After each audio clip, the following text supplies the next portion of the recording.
Hello, welcome back. On RealCopStoriesVideos.com, 360 cop stories. Enjoy them, look them up. Gross alerts, vice, gangs, narcotics, foot pursuits. You'll like them all. They're all my babies.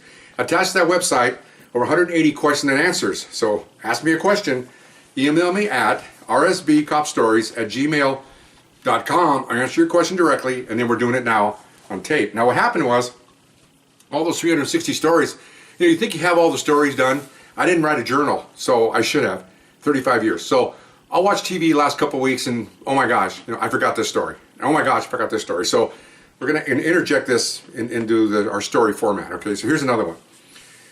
It's amazing how things happen for whatever reason they happen. Police have shootings unexpectedly sometimes. Sometimes this is one where don't think the people that didn't get shot by me would ever appreciate the fact that I didn't shoot them. Okay? Tell you what happened here. Working gangs, and my old gang partners had moved on, and I had new guys to train. I had this new kid, white kid, working in a Mexican area, nice guy, kind of young and not anything knowledgeable about gangs. Okay, so I'm going to teach him. And we're wearing suits and ties, driving plain cars, and we're investigating gang activities. That's all we do is gangs. Driving around and hitting hot spots where gangs hang out. Well, why would you drive down places like real quiet little white picket fence neighborhoods? That's not where we get paid to do. That's what the uniform officers get paid to do. They get paid to drive around, be seen, wave at the kids, and all that stuff. But we're basically hitting hot spots, gang members. That's our job. I don't care if there's 30 cars go by. I could care less if they all blow a red light. If I see one gang car full of gang members and they go through the yellow light, they're going to get stopped. That's our job. Whether you like it or not, that's what we do. So we're hitting some hot spots, and I'm trying to teach this young guy, this is what we do, blah, blah. Okay, fine. So I was a little upset because my partners had moved on, and we had inherited a really bad lieutenant, and one of many I'm going to find out later on in my career. And he was picking his favorites, and it just wasn't a fun place to work. Ultimately, 2 months later, I left and went to Vice. But unfortunately, I'm working for this guy now. But anyway, so we're driving around. Well, we see a call comes out, a fight. And we're close, really close. And I told you before on my stories, usually the car that gets the call is not the first car there, because they don't have a map to where everybody's located. They just get a call, they put it out to the car that's available, even though that car may be 5 miles away or 10 miles away, and he gets the call, but yet everybody else hears it, and the nearest car another car will usually get there before the car that gets the call. That's usually almost all the time. Very rarely do you actually get the call. This one, the call came out, we were literally 2 blocks away. So my partner, put us code 6, in other words, put us out on this call, because I'm driving, we're coming around the corner. I got it, so he puts it out. Come around the corner, it's at a gas station, it's dark, it's like 10 o'clock at night. Here's 2 guys in the parking lot fighting, okay? One guy's got a pair of nunchuckas, those are 2 pieces of pole with a chain between them. You've seen Bruce Lee movies and all those karate movies. Very dangerous weapon, it's a felony to possess it in California. He's fighting on one side, he's on this side, and there's a guy here with a switchblade knife on this side, and they're actually fighting each other. They're trying to get into each other. Knife comes up, the nunchuckas go out. We jump out of the car yelling police like crazy, okay? The guy with the knife turns. I got my gun out, and I'm only like maybe from here to the camera, from maybe 6-7 feet. Out it comes, and I've been there about 5.5 years now. Worked to about 2 years in gangs. This is not going to end well. He takes 2 steps towards me, I'm going to blow him away. Okay, now I'm going to get cut. So I came out like this, police. The other guy drops the nunchuckas, and I can see my peripheral. He's already on the ground, okay? So the guy's looking at me, he's like this, and he's getting ready to come, and I come up like this, and I get right about here, he takes 1 step, and I see this baton come by, and it's our supervisor, and he batons the guy's hand with a nightstick and breaks his hand. Knife goes down, he's screaming, I run up, grab him, we take him to the ground. He's an old heroin addict, big mustache, an old guy, like old meaning old for this type of area. He's a gang member. He's probably 30, okay, but they look like he's 50. Take him down, got a gun to the back of his head, we're cuffing him, he's screaming.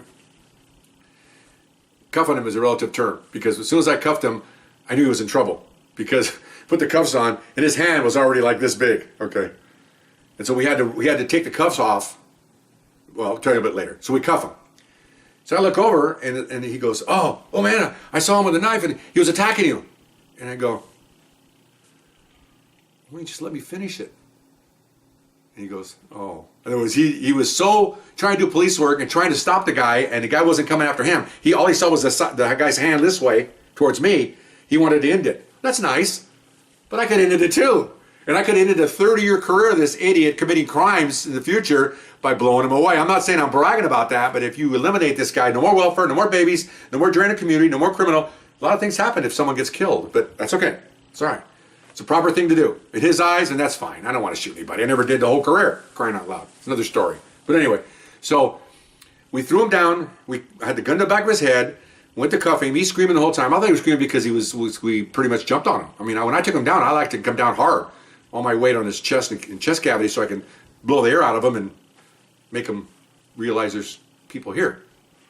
So we cuffed him. And then he's, where's the knife? Oh, it's right there. Okay, so we look back, and the guy's screaming. The reason why he's screaming is because his hands is swelling, and the handcuffs are now. How do you do this? The skin and the fluid is pushing against the handcuffs, and he can't. I can't even imagine what kind of pain that was. I mean, it's swelling as we speak, so to speak, and the cuffs are on. It's keeping the fluid from leaving. His hand. I had these visions of we were making jokes that we just left it on, and eventually his hand was just explode. Oh yeah, I realized. Okay, so. He screamed, "Oh, somebody gets a plastic handcuffs!" So somebody came over with plastic handcuffs, and we rolled him over again, and then we took the cuffs off. And we took the cuffs off. He almost had a sigh of relief, like So then we put cuffs on the hand that was broken. It was right hand actually, lightly because we knew that the hand was going to grow into the handcuff, and then we cuffed the other hand normally, And plus the way he was yelling and hurting, I don't think he's in the mood to really fight anybody at that time, okay? Because it was broke. It broke about, I think he broke 2 or 3 of the metacarpals, the thumb, the finger. I mean, it was a good one. Full nightstick. So other units get there, like we always do in policy, is we did transport. We put him in the car. The other guy that my partner had with him, Chuck, he was taken by another unit, and we gave him the body. Our sergeant had us do the broken guy. Should have been somebody else. I didn't break the guy's hand. I wish I could have. I wish I didn't, then I'll take responsibility for it. No, we had to clean it. We call cleaning up the sergeant's mess, because he's the one that broke the guy's hand. That's the way it goes. Anyway, so we did that. We booked the body. He had to go to the hospital. He had to be basically at the jail ward because they have to keep him overnight. They have to set his bones. I mean, he's pretty much going to be in jail and he's going to be in pain. He was in pretty much pain when he got in there. He couldn't even walk. He was beside himself. I can't imagine what that felt like. The doctor looked at it. He starts looking at it. The guy's screaming. Before he can give him a shot, he has to see what he's got. So the doctor's looking at it. He goes, "Oh, this one's broken." He's already, and the guy's going, "Ah!" Every time he touches the bone. I'm kind of like, "Whoa!" It's nasty to see someone have pain like that. He goes, "Oh, I think 3 or 4 bones are broke here. I'm not sure. That thumb's broke. Oh my gosh, you must have come across like that. Just broke everything right about in here, I guess. I don't know." So, so we left him there. We go back to the station. We do the reports, and the supervisor comes up and he says, "Make sure you put me in the report that I did this and that." Okay, fine. And so. He looks at me, and we're sitting there, just him and I, and my partner, and he looks at me and he goes, "Why didn't you shoot him?" And I thinking about that the whole time. Why didn't I shoot him? He was in a fighting stance. He had a knife. I didn't have my nightstick. We didn't carry nightsticks. Had my gun. No pepper spray. This is before all that fancy stuff. And I said this, and I had my subordinates later on tell me this, and I told this other times in my stories, that I may yell and brag about, "Oh, it'd be nice to kill the guy" and all that, and no, I really don't mean that. It has to be the right time. It has to be right. This isn't John Wayne. This isn't Lee Marvin. This is real life, and you cannot, just because he has a knife and he has the means to come after you, if he does not in fact come after you and be a direct threat, I couldn't shoot him. I mean, I told you what his stance was. He was just like this, ready to go, and I'm up like this, and I'm waiting for him to make the move, because again, officers have shot people for less than that. You can shoot somebody. You just say, he had a fighting stance, I was afraid for my life, and I shot him. That's, believe it or not, that's justifiable. You can do that. Because how long does it take for somebody to take 2 steps and stab you? Pretty quick. So you can, that's called the lapse time. You can do that. You can justify legally with your department in the state of California, the Attorney General, all that stuff, that's why I shot him. He was an immediate threat. He had a knife. I was afraid he was going to kill me or kill someone else. That's why I shot him. But right here is where you have to deal with. And my time on the job then, I think I told you I had about 6 years. A lot of people, I pulled the guns on a lot of people. It just wasn't right. It's just not the right time. He goes, "Wow." Because I was surprised when I came out of my car, I saw him standing there. You had your gun out, And as I'm running up to help you, I was expecting the gun to go off, your gun to start shooting. And then as I got closer, remember now, this is a matter of milliseconds, maybe a second and a half of the time he saw us and ran out to the time he actually did the hitting. He goes, I felt like I had the advantage, he didn't see me, and I broke his hand. I said, Sarge, you don't have to justify for me. And he says, maybe I should have shot him. I said, no, you did the right thing. I did the right thing. We all did the right thing. We have no regrets here. The guy's hurt, got a broken hand. You know what? He's going to live. He's going to live and see his wife, his kids. He may be an a-hole, he may be a gang member, but there's no reason to take his life just because you feel like shooting somebody. No, it's got to be right. It's got to be, sure, legally, yeah, but not right in here. You got to know what's right.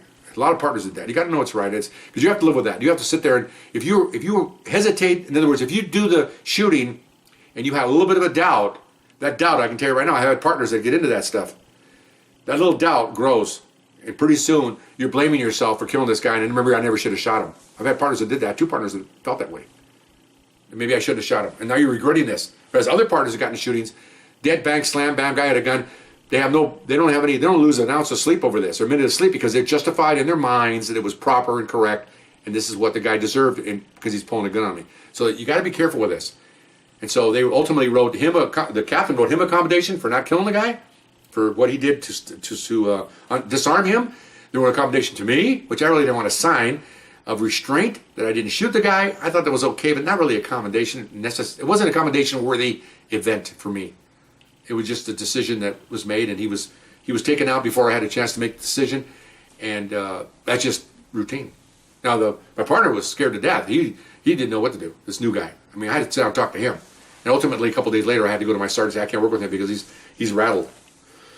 Can't be rattled. He wound up ultimately working with somebody else, and ultimately he left. This is too much for him. He did not expect this when he came over here. He expects to look really cool, wear my suit, and walk around in a plane car and look at me, I'm a detective. And you get out there and the rubber hits the road. That night with the nunchucks got him all goofy. And then he went on a couple other capers, and the guys were saying, can't work with him. If you lose confidence in an employee in our work, you got to get him away from the people that want to work. Get him away from the alphas, because he'll be made fun of.